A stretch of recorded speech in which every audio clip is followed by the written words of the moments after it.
let's just talk about some things, because we can feel that you're ripe and ready for hearing some things maybe that you haven't considered before. So we're going to ask you a series of questions. Do you believe that action is essential to creation? All right, so we're going to say to you, action isn't the first basis of creation, but it does often help you finish off a good creation in a more pleasing way. Because the more action that you offer in an arena of no resistance, the more fun you're having, the more involved you are. It's like the difference between being a spectator and being a participant, of listening to someone sing or singing, of listening to someone else's ideas and you having an idea, being a participant in your own life experience. So we're going to ask you some more questions. So, is action essential to creation? It is, isn't it? Let's make it even clearer. Is action essential to robust, delicious, tactile, see it, hear it, smell it, taste it, touch it, creation? Yes. Emphatically, yes. What happens if you try to jump into action before you're in alignment?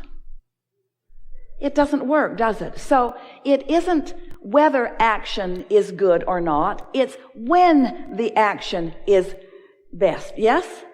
So is action better when there's a strong need? Or is action better when there's a strong desire? And by strong, do we mean painful or big? Can you feel the difference between a desire that is life-giving and exhilarating and a desire that is... We said to someone one day, we wanted to get them to talk about what they wanted, and we listed a few things to try to prime the pump. And she said, oh, I've already got that, I don't want that. I've already got that, I don't want that. And it was clear that she was associating desire with that feeling of not having. We're talking about feeling of pure desire being the feeling of anticipation, of knowing for sure that you can have this thing and you just figured out that you want it. That's that fresh desire. Do you remember that? We're asking you to go back a ways. Do you remember being a kid and wanting something and not trampling it to death with your belief that you couldn't have it? Do you remember those fresh desires? That's what we're talking about getting back to.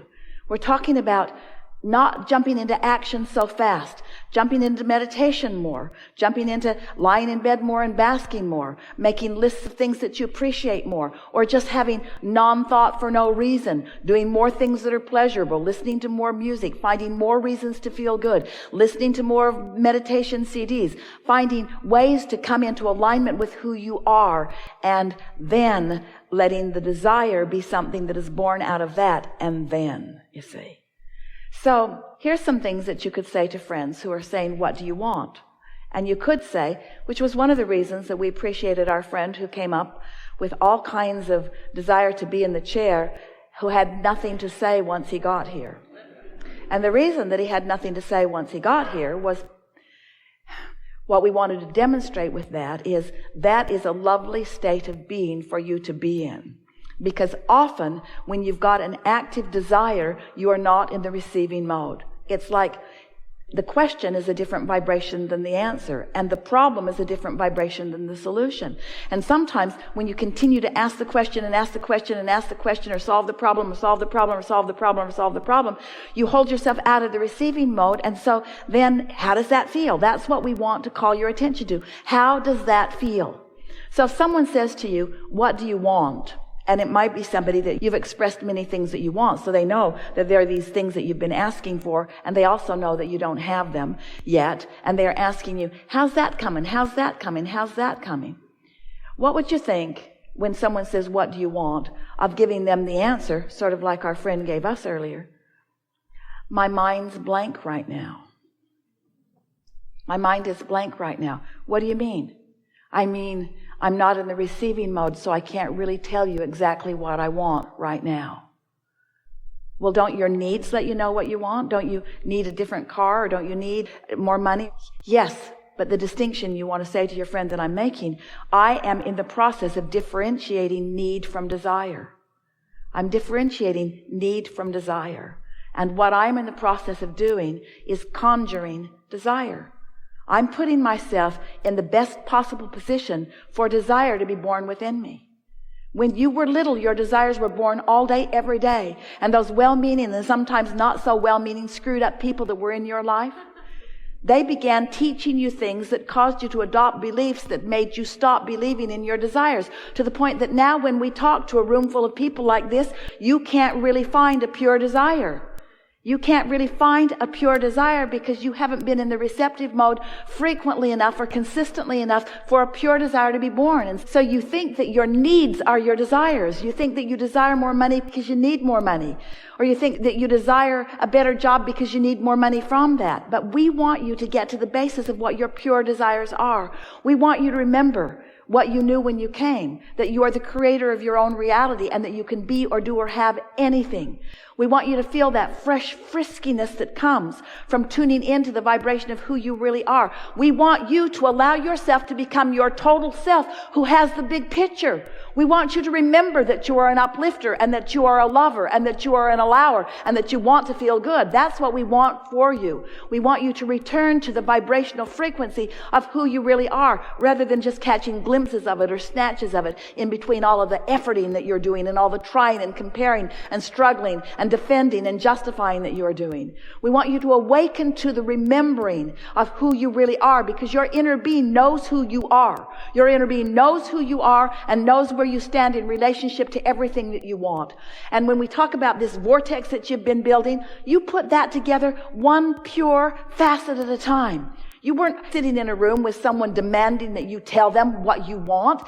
That was just born out of life experience. When someone was rude to you, you knew that it should be otherwise. When someone didn't love you, you knew that you wanted them to be in the receiving mode because you knew that you wanted them to love, not only for your benefit, but for theirs as well. When you were confused, you knew that you wanted clarity. When you were lost, you knew that you wanted to know where you were going. When you didn't have enough of something, when you were tired, when you didn't have vitality, you wanted more vitality. In other words, life has caused you to purely create what you want. There is a vibrational version of you who knows precisely what you want. There's fresh, pure desire in this vortex. And law of attraction is spinning it up and spinning it up and spinning it up, and it's ready to be revealed to you.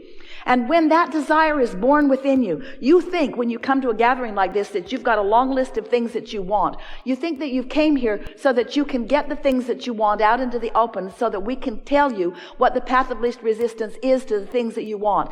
And what we want to shout to you today, in a way that you will hear it like you've never heard it before, is that what you most want of all things, what you most want is to have that fresh desire.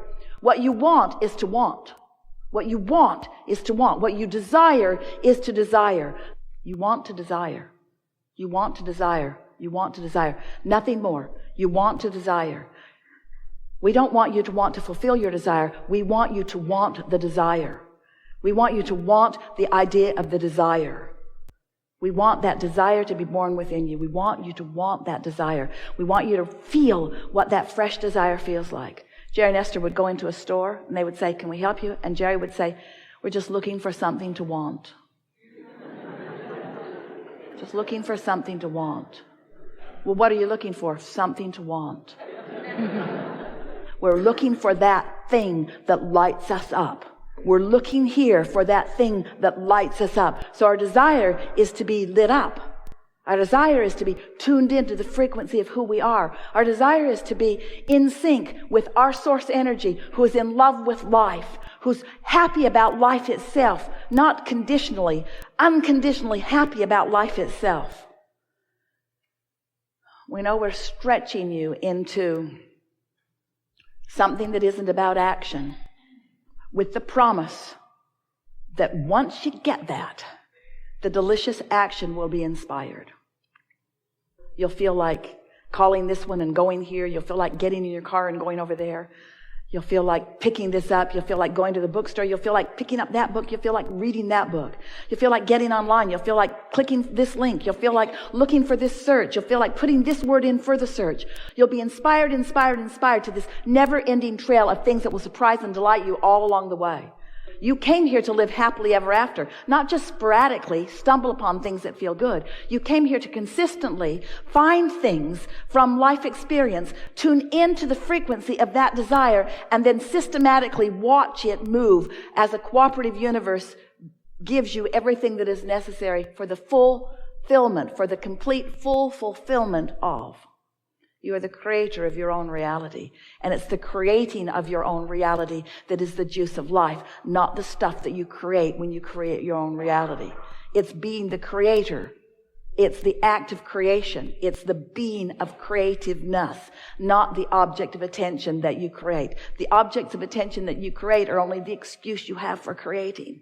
It's only the excuse you have for flowing. It's only the excuse you have for tapping in. It's only the excuse you have for being in the flow of that, you see.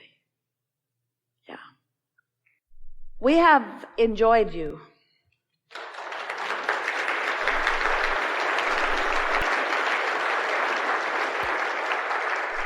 We've enjoyed this focused, culminating convergence of beings and beingnesses. We are a good mix together. The desires that you came with and the desires that you have discovered and the desires that are yet to be realized by you, in combination with the beliefs that you hold, has created what we have found to be the perfect environment of stability and reaching forward. The lives that you've been living, the lives that you are living, have positioned you for a different reception than you have experienced before.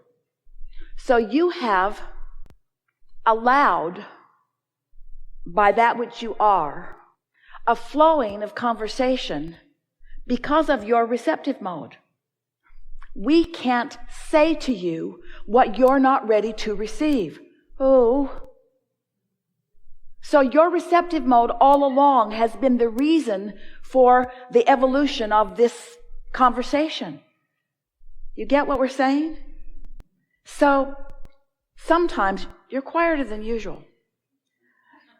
Sometimes, because of the intensity of what you're living, coupled with the desire that you are allowing, you create the perfect environment for real expansion in understanding. And that's what has taken place today. Esther can hardly wait to get her ears around what we have all created here today. We make too much of all of it. Don't try to think your way through it. Just leave this gathering with one strong intention, and that is, I am going to be happy. I'm going to be happy in my bed. I'm going to be happy when I wake up. I'm going to be happy in my relationships.